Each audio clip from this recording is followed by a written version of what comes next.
Hello student, nursing education academy में आपका स्वागत है। तो आज हम लोग जीएनएम फर्स्ट ईयर के फंडामेंटल ऑफ नर्सिंग का फर्स्ट यूनिट पढ़ेंगे। तो सबसे पहले नर्सिंग की परिभाषा से स्टार्ट करते हैं। तो लेट स्टार्ट। नर्सिंग की परिभाषा। Definition of nursing.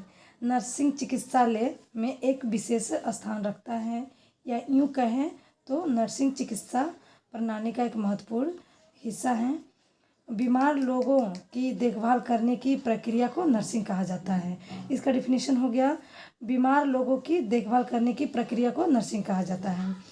नर्सिंग क्या है? नर्सिंग जो चिकित्सालय में एक विशेष उसका स्थान दिया गया है और वो चिकित्सा के एक महत्वपूर्ण हिस्सा भी माना जाता है। नर्सिंग के लिए नर्स को रखा जाता है, नर्सिंग करने के लिए नर्स को रखा जाता है, जो रोगी अर्थात बीमार व्यक्ति को समय पर दवाई देना, उनका ख्याल रखना, डॉक्टर के साथ उनकी सहायता करना, मरीज और मरीज के रिश्तेदारों से नियमों का पालन जैसे कई महत्वपूर्ण कार्य करती हैं। नर्सिंग का क्या कार्य है? जो बीमार व्यक्ति हैं उनको समय पे दवाई देना, उनका ख्याल रखना, डॉक्टर के साथ उनकी सहायता में भी ध्यान देना, और जितनी भी ज़रूरत है मरीज को वो चीज़ का भी वो ख्याल रखती हैं। और उनके साथ जो मरीज है, मरीज के जो रिश्तेदार आए हुए हैं उनको भी वो बताती हैं और उनके नियमों का पालन भी करती हैं। और उन ऐसे ही कई उनके महत्वपूर्ण कार्य होते हैं।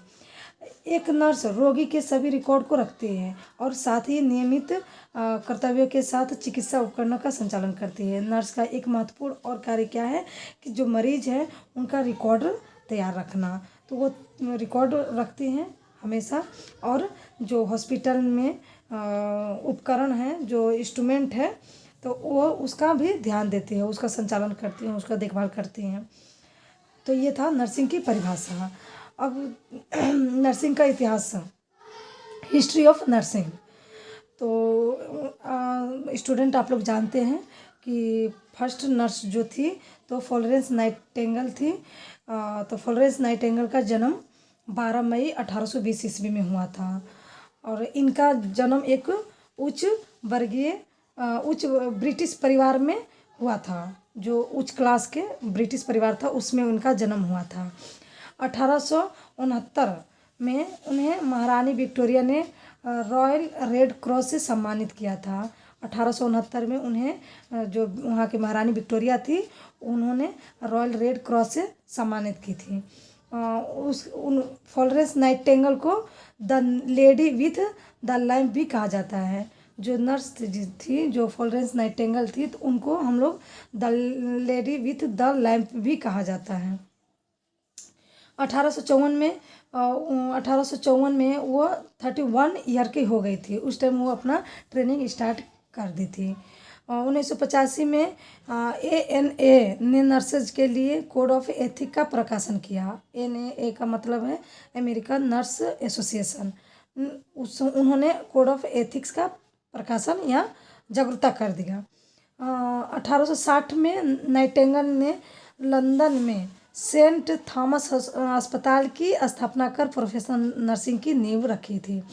जो नाइटिंगेल थी तो 1860 ईस्वी में लंदन में एक सेंट थॉमस हॉस्पिटल का स्थापना की और वो नर्स का एक नींव रखी, जो कि नर्स का प्रोफेशनल जो है वह आगे तक अपना चलता रहे।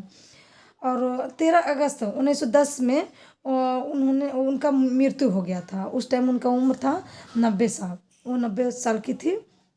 उनका मृत्यु हुआ जहाँ पे था वो जगह था पार्क लेन, लंदन, यूनाइटेड किंगडम में उनका मृत्यु हो गया था। अब दूसरा क्या पढ़ेंगे? नर्सिंग के उद्देश्य, ऑब्जेक्टिव ऑफ नर्सिंग। तो इन नर्सिंग के उद्देश्य 4 होते हैं। स्वास्थ्य में वृद्धि, प्रमोशन ऑफ हेल्थ, बीमारी में रोकथाम, प्रिवेंशन ऑफ इलनेस, स्वास्थ्य प्राप्ति, रिस्टोरेशन ऑफ हेल्थ, और स्वास्थ्य की पुनर्स्थापना, रिहेबिलिटेशन ऑफ हेल्थ। तो इसको हम लोग लाइन बाय लाइन अपना पढ़ेंगे। तो फर्स्ट क्या है? स्वास्थ्य में वृद्धि, प्रमोशन ऑफ हेल्थ। तो स्वास्थ्य का उद्देश्य होता है कि व्यक्ति मानसिक, शारीरिक, सामाजिक और आध्यात्मिक रूप से स्वस्थ होना। इसका उद्देश्य यही होता है कि जो व्यक्ति मानसिक और शारीरिक, सामाजिक और आध्यात्मिक से स्वस्थ है उसका स्वास्थ्य में वृद्धि होता है। इसमें मरीज को स्वास्थ्य संबंधी जानकारियाँ एवं ज्ञान दिया जाता है ताकि उनकी स्वास्थ्य में वृद्धि हो सके। इसमें क्या करते हैं, जो मरीज होते हैं तो उनके स्वास्थ्य में हम लोग वृद्धि करते हैं, उनका अच्छा से अपना देखभाल करते हैं, अच्छा उनकी जानकारी देते हैं, स्वास्थ्य के बारे में जानकारी देते हैं ताकि उनका जो स्वास्थ्य है वो रिकवरी हो सके। सेकेंड क्या है, बीमारी में रोकथाम, प्रिवेंशन ऑफ इलनेस। बीमारी में रोकथाम या अस्वस्थता से बचाव का उद्देश्य होता है कि बीमारी के लक्षणों को दूर करता है। इसमें मरीज या व्यक्ति को अच्छी स्वास्थ्य आदतों में बढ़ावा करना, उन्हें अच्छा आहार और व्यायाम की जानकारी देना जिससे कि बीमारी में रोकथाम हो सके। अब इसमें क्या करेंगे, बीमार का रोकथाम, प्रिवेंशन ऑफ इलनेस, बीमार होने से पहले उसका रोकथाम करना।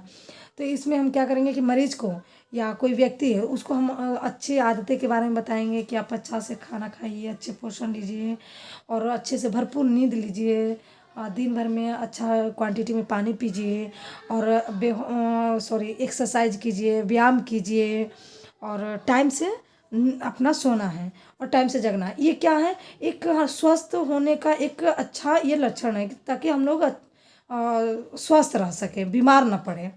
तो ये था बीमारी में रोकथाम। थर्ड क्या है, स्वास्थ्य प्राप्ति, रेस्टोरेशंस ऑफ हेल्थ। स्वास्थ्य प्राप्ति अर्थात नर्स के द्वारा मरीज की देखभाल करना एवं मरीज को दवाई देना और उपचार करना जिससे कि मरीज की स्वास्थ्य प्राप्ति हो सके, मरीज की अच्छे से देखभाल कर उसके स्वास्थ्य में वृद्धि करना, मरीज के स्वास्थ्य का अवलोकन करना एवं व्यक्ति परिवार समूह एवं समुदाय को स्वास्थ्य प्राप्ति हेतु सलाह देना। अब क्या करेंगे, हम मरीज का देखभाल करेंगे, अच्छे से टाइम से उसको दवा देंगे, उसका उपचार करेंगे ताकि उसका जो स्वास्थ्य है वो रिकवरी हो सके, उसको स्वास्थ्य में प्राप्ति हो सके। और मरीज की अच्छे से देखभाल करेंगे और उसको बार बार हम लोग क्या करेंगे, अवलोकन करेंगे, असेसमेंट करेंगे ताकि वो कितना जल्दी उसको रिकवरी हो रहा है, कितना जल्दी वो ठीक हो रहा है। और व्यक्ति परिवार समूह कम्युनिटी समुदाय को स्वास्थ्य के बारे में सलाह देंगे। तो ये था थर्ड, स्वास्थ्य प्राप्ति। फोर्थ है स्वास्थ्य की पुनर्स्थापना, रिहेबिलिटेशंस ऑफ हेल्थ।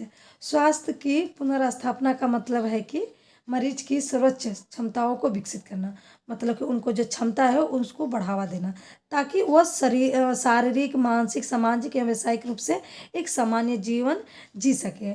पुनर्स्थापना द्वारा विकलांग व्यक्ति की शारीरिक मानसिक एवं आर्थिक समस्याओं का निराकरण कर उसे पूर्ण एवं सक्रिय जीवन जीने योग्य बनाता है। इसका मतलब ये होता है कि हम लोग क्या होता है, मरीज के क्षमता बढ़ाते हैं, उनके समस्या, उनको जो परेशानी है, जो मानसिकता परेशानी, उस चीज़ का पता लगा के और उसका निराकरण करते हैं, सॉल्यूशन करते हैं और इसलिए वो अपना जीवन जीने के योग्य हम लोग बनाते हैं। तो ये था आपका फोर्थ, स्वास्थ्य की पुनर्स्थापना। अब हम लोग पढ़ेंगे नर्सिंग के सिद्धांत। तो प्रिंसिपल्स ऑफ नर्सिंग, नर्सिंग के सिद्धांत 5 होते हैं। सुरक्षा, सेफ्टी, किसी भी मरीज या व्यक्ति का हम लोग सुरक्षा देते हैं, सुरक्षा करते हैं, जिसे हम लोग सुरक्षा उसे कहते हैं। मरीज को शारीरिक और मानसिक आघातों से बचाना एवं मरीज को किसी भी मैकेनिकल, यांत्रिक, केमिकल, रासायनिक एवं हीट आघातों से सुरक्षा करना। मरीज को शारीरिक और मानसिक, उसको फिजिकली और मेंटल दोनों चीज़ से हम लोग उसके आघात से बचाएंगे। उसको कहीं चोट, यानी फिजिकल कहीं चोट तो नहीं लग गया या मानसिक कहीं किसी बात से वो परेशान तो नहीं है, तो इस चीज़ से हम लोग उसको बचाएंगे। मरीज को किसी भी कोई भी केमिकल चीज़ हो या मैकेनिकल चीज़ हो या कोई हीट गर्म चीज़ हो, उस चीज़ से उसको दूर रखेंगे, उसको सुरक्षा करेंगे। सेकेंड क्या है, आराम, कंफर्ट, मरीज को आरामदायक स्थिति प्रदान करना है एवं मरीज को कोई कष्ट और दर्द हो तो उसे ठीक करना। मरीज को क्या करेंगे, हम लोग उसको आरामदायक पोजीशन देंगे, वार्ड हो, रूम हो या कोई भी कहीं भी हो, तो उस जगह पे हम क्या करेंगे, उसको ऐसा पोजीशन देंगे जिसमें वो कंफर्टेबल हो, उसको आराम हो, तो वो हम लोग उसको स्थिति वो प्रदान करेंगे। और कहीं मरीज जो है कहीं उसको कोई कष्ट तो नहीं है, कहीं दर्द तो नहीं है, कहीं परेशानी तो नहीं है, तो उस चीज़ के बारे में देखेंगे, ताकि देखेंगे और उस दर्द को हम लोग ठीक करने का कोशिश करेंगे। उसका जो कष्ट है, उसका जो परेशानी है, जो समस्या है, उसको ठीक करने का हम लोग कोशिश करेंगे। उपचारात्मक प्रभावशीलता, थर्ड है उपचारात्मक प्रभावशीलता, थेरेप्यूटिक इफेक्टिवनेस। उपचार के लिए जो प्रक्रिया की गई थी उसका अवलोकन करना। जो हम लोग प्रक्रिया किए थे, जो प्रोसेस किए थे, ट्रीटमेंट जो किए थे, उसका जो इलाज किए थे, तो उस चीज़ को, उस व्यक्ति को, वो मरीज़ को हम लोग जाके देखेंगे, असेसमेंट करेंगे कि जो हम लोग ट्रीटमेंट दिए हैं उससे कितना उसको रिकवरी हो रहा है। फोर्थ है अच्छा काम प्रदर्शन हो, गुड वर्कमैनशिप। आप जो कार्य कर रहे हैं उसे कैसे कर रहे हैं और उसका कितना ज्ञान है, एवं किसी कार्य को करने की कला को अच्छा काम कहलाता है। जो जैसे कि जो नर्स काम कर रही है, जो कार्य कर रही है, वो कैसे कर रही है और वो कर रही है तो उसको कितना ज्ञान है। किसी भी कार्य कर रही है तो उसको कितना कला है, कितना ज्ञान है, तो उसे हम लोग क्या कहते हैं, अच्छा काम कहते हैं या अच्छा काम कहलाता है। 5 है व्यक्तिगत इंडिविजुअलिटी, व्यक्तिगत इंडिविजुअलिटी। किसी भी प्रक्रिया को करते समय, किसी प्रक्रिया को करते समय रोगी को व्यक्तिगत समस्याओं एवं आवश्यकताओं को देखते हुए उनका समाधान करना। अगर कोई भी हम लोग जो प्रोसेस कर रहे हैं तो उस टाइम हम देखेंगे कि भाई रोगी जो है, मरीज जो है, तो उसकी समस्या क्या है, उसको प्रॉब्लम क्या है, परेशानी क्या है, उसको क्या ज़रूरत है, वो चीज़ उसको देखेंगे, उससे पूछेंगे, फिर उसका क्या करेंगे, सॉल्यूशन करेंगे और उसका देखभाल करेंगे अच्छे से। तो स्टूडेंट, ये था मेरा नर्सिंग की परिभाषा और आई होप आप लोग को ये समझ में आ गया होगा। तो student, thank you so much और प्लीज़ ये मेरा वीडियो देखने के लिए आप लोग का थैंक यू, धन्यवाद। और लाइक, सब्सक्राइब और कमेंट्स कीजिएगा। और ये टॉपिक, इससे रिलेटेड आगे भी दूसरा टॉपिक हम स्टार्ट करेंगे। तो थैंक यू।